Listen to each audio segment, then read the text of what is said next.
अहम खबर दें आपको, हुकूमत IMF के ईमा पर सब बेचने की पॉलिसी पर अमल पैरा। हुकूमत का बिजली की 10 तकसीम कार कंपनियां फरोख्त करने का मंसूबा। बिजली की तकसीम कार कंपनियों के नुकसानात पर काबू पाने के लिए निजकारी का फैसला किया गया है। ज़राए का ये कहना है, तफसीलात जान लेते हैं उमर हयात से। उमर, अपडेट कीजिएगा।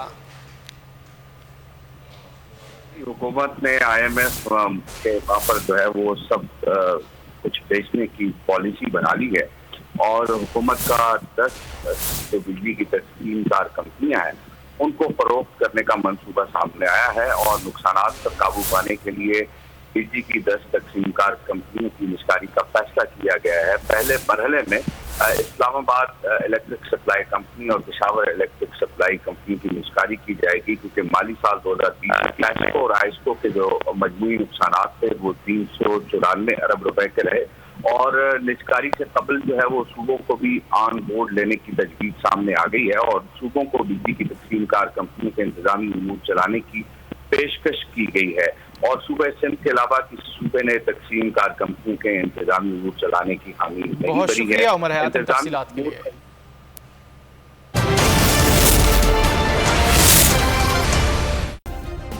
सब्सक्राइब करें और बेल दबाएं ताकि कोई खबर रह न जाए।